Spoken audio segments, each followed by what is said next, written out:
काव्य पाठ शुरू करने से पहले एक टिप्पणी मैं करना चाहता हूँ। पिछले दिनों रुपए के गिरने की जो खबर आई हम सब ने पढ़ी थी। रुपया बहुत गिरा, लेकिन रुपया उतना कभी नहीं गिर सकता जितना आदमी रुपए के लिए गिर सकता है। क्या बात है, बहुत बढ़िया। अब जिस कविता के लिए मुझे मंच से आदेश हुआ है मैं वो सुनाना चाहता हूँ। कविता का शीर्षक है वेजिटेरियन कवि इन अमेरिका। वेजिटेरियन कवि इन अमेरिका। ये कविता मैंने शैलेश लोढ़ा और सुरेश जी पे लिखी है। जी है? हाँ, लोग बाग नेताओं पे लिखते हैं, लोग बाग पुलिस वालों पे लिखते हैं। मेरे पास उससे बढ़िया माल रखा हुआ था मैंने इन पे लिखी। और दोनों के बारे में परिचय में मैं आपको बता दूं, दोनों शुद्ध शाकाहारी हैं। पक्के। खाने में लहसुन भी नहीं खाते, बिल्कुल नहीं। खाने में इन दोनों को पराठे बहुत पसंद है। पराठों के लिए अपनी रेट भी आदि कर देते हैं और कभी कभी तो मुफ्त में भी चले जाते हैं। बिल्कुल। क्या बात है, कितना जानते हैं आप मेरे लिए। तो साहब कुछ साल पहले ये दोनों अमेरिका गए थे और एक ऐसे होटल में बंदोबस्त हो गया जहाँ पे शाकाहारी खाने को कुछ भी नहीं था। 2 दिन तक लगातार भूख से मरने की नौबत आ गई और मैंने एक शेर सुना, उसमें एक पंक्ति है कि भूख इंसान को गद्दार बना देती है लेकिन भूख इन बहादुरों को मांसाहारी तक नहीं बना सकी। क्या बात। एक बार इनके सम्मान में तालियां बजा दीजिए। क्या बात, धन्यवाद धन्यवाद। यूं तो बढ़िया होटल में इंतजाम था, आराम ही आराम था, लेकिन होटल के रेस्टोरेंट में पानी के अलावा सब कुछ था मांसाहारी और ये दोनों कवि थे शाकाहारी। धर्म बचाते तो प्राण गंवाते, प्राण बचाते तो धर्म गंवाते। किससे करते फरियाद, आयोजक आने वाला था 2 दिन बाद। शैलेश जी और सुरेश जी ने 50वीं बार पानी पिया और 60वीं बार संकल्प लिया, रघुकुल रीत सदा चली आई, प्राण जाए पर मटन न खाई, प्राण जाए पर चिकन न खाई। क्या बात है। टीवी पर न्यूज आ रही थी, अगले साल अमेरिका वाले मंगल पे पहुंच जाएंगे। शैलेश जी बोले ये अमेरिका वाले मंगल पे तो पता नहीं पहुंच पाएंगे कि नहीं पहुंच पाएंगे, इनकी धरती पे एक आध कवि भूख से मर गया तो नरक जरूर पहुंच जाएंगे। दोनों होटल से बाहर निकले, हर तरफ बिखरा था अमेरिकी वैभव और उस वैभव से दूर ये 2 वैष्णव। खूबसूरत सड़कें, लंबी लंबी इमारतें देखकर सुरेश जी बोले वाह क्या रंगत है। अब एक भूखे आदमी की मानसिकता देखिए। भूखे आदमी को पूछो कि 2 और 2 कितने होते हैं तो कहेगा 4 रोटी। खूबसूरत सड़कें, लंबी लंबी इमारतें देखकर सुरेश जी बोले वाह क्या रंगत है, 2 प्लेट समोसे मिल जाते तो हूबहू जन्नत है। क्या बात है।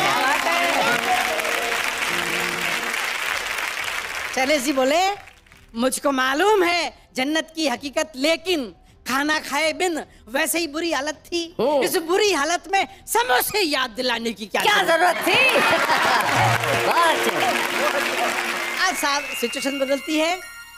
तभी एक साहित्य प्रेमी टकराया, सुन के इनका धर्म संकट अपने घर ले आया और ढेर सारा दलिया फ्रिज से निकाल कर इनके सामने धर दिया।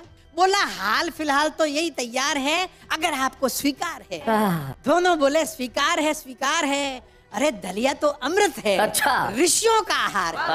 क्या बात है। साहित्य प्रेमी बोला ये दलिया बना था मेरे अंकल के लिए, वे भी ऋषि ही थे समझिए। डिनर में हमेशा दलिया खाते थे, हफ्ते भर का एक साथ बनवा के फ्रिज में रख जाते थे।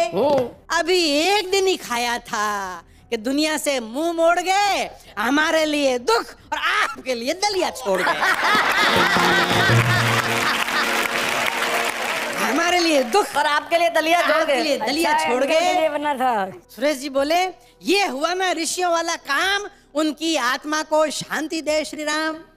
साहित्य प्रेमी बोले दाने दाने पे लिखा है खाने वाले का नाम, जितने दानों पे उनका नाम था उतना ही उन्होंने खाया। शैलेश जी बोले उनकी शराफत देखिए, हमारे नाम वाले दानों को हाथ भी नहीं लगाया। और अच्छे अटल जी। अब दोनों दलिये पर टूट पड़े, ठूस ठूस के खाया और हर कौर के साथ साहित्य प्रेमी का आभार जताया। आप महान हैं, देवता समान हैं, आपने दलिया नहीं खिलाया है, वैष्णव धर्म बचाया। क्या बात है। आपके जैसा साहित्य प्रेमी ढूंढे से नहीं मिलेगा, हिंदी साहित्य आपका सदा ऋणी रहेगा। अब देखिए फिर सिचुएशन बदलती है जी। अब इसे इनका नसीब माने या ऊपर वाले का मजाक जाने, इधर ये बासी दलिये से पेट भर रहे थे, उधर गरम पराठों का निमंत्रण लिए आयोजक के एक रिश्तेदार होटल में इनका इंतजार कर रहे थे। अच्छा। ये लौट के आए तो पता चला वे अभी अभी घर गए हैं। इनके लिए पता और ये मैसेज छोड़कर गए हैं कि 1 घंटे तक इंतजार करूंगा, फिर नहीं मिल सकूंगा, आ जाइए खाना तैयार है, आलू के पराठे, मटर पनीर और साथ में अचार है। अब दोनों ठगे ठगे एक दूसरे का मुंह देखने लगे। सामने गरम पराठों का निमंत्रण धरा था, पर खाते कैसे, गले तक तो दलिया भरा था। क्या बात है। और साहब आदमी की फितरत देखिए कि आदमी कितना एहसान फरामोश हो सकता है। देखिए सुरेश जी, आदमी की फितरत देखिए, आदमी की फितरत देखिए कि जो दलिया कुछ देर पहले अमृत समान था, अब वो अमृत समान न रहा। जो साहित्य प्रेमी कुछ देर पहले महान था, अब वो महान न रहा। अब वो महान न रहा। शैलेश जी ने शराब देते हुए कहा, तेरा सत्यानाश हो। साहित्य की धुन, उल्लू की घोड़ी, पेट में एक पराठे की जगह नहीं छोड़ी। सूरज जी बोले, यहाँ अमेरिका आकर भी दलिया ही खाते हो। इस जिंदगी का 1 दिन का भरोसा नहीं, फिर 7 दिन का दलिया एक साथ क्यों बनाते हो। बहुत बढ़िया।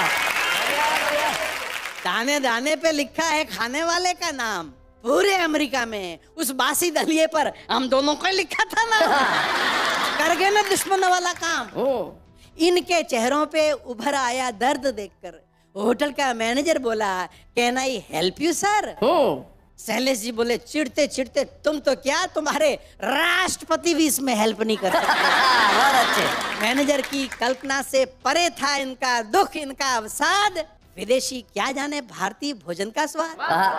पंजाब के समोसे, दक्षिण के डोसे, कोलकाता के रसगुल्ले, दिल्ली की चाट और दही भल्ले, मारवाड़ की दाल बाटी, मुंबई की पाव भाजी, हर पकवान का स्वाद निराला, जिसके सामने ये बर्गर वर्गर टिकता कहाँ है साला। क्या बात है, वाह वाह वाह। उसी स्वाद के कारण हम चांद पर गए नहीं। क्या बात है भाई, बहुत बढ़िया लाइन है, वाह वाह वाह। उसी स्वाद के कारण हम घर से निकले नहीं। उसी स्वाद के कारण कितने मुल्कों ने हम पर हमले किए, पर हमने किसी मुल्क पर हमले किए नहीं। बस स्वादिष्ट और मसालेदार खाना खा लिया तो ऐसा लगा जैसे तीनों लोग का राज पा लिया। क्या बात है भाई, वाह वाह वाह वाह वाह वाह।